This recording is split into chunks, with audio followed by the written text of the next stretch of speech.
नदी किनारे एक जंगल में टोनी चिड़िया का परिवार रहता था। वो लोग सीधे साधे थे। टोनी चिड़िया की बहू मुनमुन पढ़ी लिखी और खूबसूरत भी थी। उसे सजने संवरने और मेकअप करने का बहुत शौक था। टोनी की एक बेटी बुलबुल भी थी। वो दिखने में बहुत ही साधारण थी। एक दिन, बहू, ये क्या दिन भर अपने चेहरे पे लीपा पोती करती हो? ढंग से घर का काम कर लिया करो। दिन भर अपनी ही ब्यूटी संभालने में लगी रहती हो। मम्मी, मैंने घर का सारा काम कर तो दिया है। अब थोड़ा समय अपने लिए भी निकाल कर कुछ मेकअप कर लेती हूँ तो आपको क्या परेशानी होती है? वैसे भी मैंने मेकअप का कोर्स किया है। अगर मैं अपना भी मेकअप नहीं करूँगी तो सारा कुछ भूल जाऊंगी। कितना अच्छा होता मम्मी अगर मैं यहाँ एक ब्यूटी पार्लर खोल लेती। घर में अच्छे खासे पैसे आने लगते। मोहल्ले की जो चिड़िया इधर उधर जाती है वो मेरे पास आ जाती। तुमसे जरा सा क्या कह दिया? तुम तो भाषण ही देने लगी। ये कहकर टोनी चिड़िया वहाँ से चली जाती है। एक दिन बुलबुल मुनमुन से कहती है, भाभी, तुम कितनी सुंदर लगती हो और तुम्हारे पर तो एकदम चमकीले हैं। काश भाभी मैं भी तुम्हारी तरह सुंदर होती। क्या करूं दीदी, मैं आपको भी सुंदर बनाना चाहती हूँ लेकिन मम्मी तो मुझे करने ही नहीं देती। और क्योंकि तुम जानती हो मैंने ब्यूटिशियन का कोर्स किया है, मैं तुम्हें इतना सुंदर बना दूंगी कि तुम अपने आप को पहचान ही नहीं पाओगी।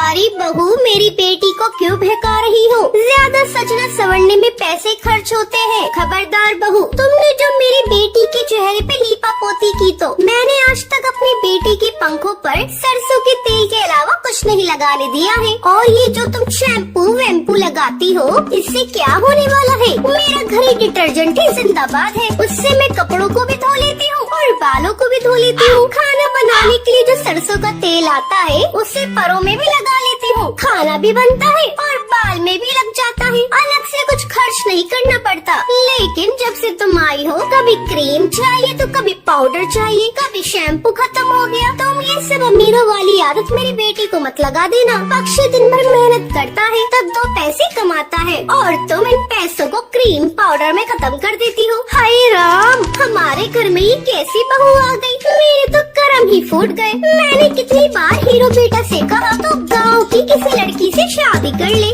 लेकिन वो माना ही नहीं। उसे तो शहर की लड़की से शादी करनी थी। तभी हीरो चिड़ा मेहनत मजदूरी करके घर आता है और अपनी माँ को बताता है, माँ, कल बुलबुल को देखने के लिए लड़के वाले आ रहे हैं, उसे अच्छे से तैयार करा देना। बुलबुल बेटा, कल तो अपने बाल और परों में सरसों का तेल अच्छे से लगा लेना और तुझे मेकअप करने की कोई जरूरत नहीं है। अगर तू मेकअप कर लेगी लड़के वाले तुझे चुड़ैल समझेंगे। अगले दिन लड़के वाले बुलबुल चिड़िया को देखने के लिए आते हैं, लेकिन लड़का बुलबुल को रिजेक्ट कर देता है। लड़के वालों के चले जाने के बाद मुनमुन बहू टोनी से कहती है, मम्मी, अगर आप बुलबुल का मेकअप करने की इजाजत दे दे तो मेरा कमाल देखिएगा। ठीक है बहू, जब तुम इतना कह रही हो ये भी करके देख लेती हूँ। टोनी को आखिरकार मुनमुन के आगे झुकना ही पड़ता है। अगली बार जब लड़के वाले बुलबुल को देखने के लिए आते हैं तो बुलबुल चाय लेकर आती है। ये लीजिए, हमारी नंद साहिबा आ गई। देखिए मेरी नंद कितनी खूबसूरत है और मेरी नंद सर्वगुण संपन्न भी है। आप लोग पूरी तरह से तसल्ली कर लीजिए। मोंटू कबूतर की माँ बोलती है, बेटा तू भी अपनी तसल्ली कर ले, फिर बाद में मत कहना मैंने तेरी शादी जबरदस्ती कर दी। मोंटू कबूतर के ऊपर बुलबुल चिड़िया की खूबसूरती का जादू चल चुका था। मम्मी, मुझे लड़की पसंद है, मैं इससे शादी करूँगा। बुलबुल की शादी बड़ी धूमधाम से हो जाती है। बुलबुल के विदा हो जाने के बाद,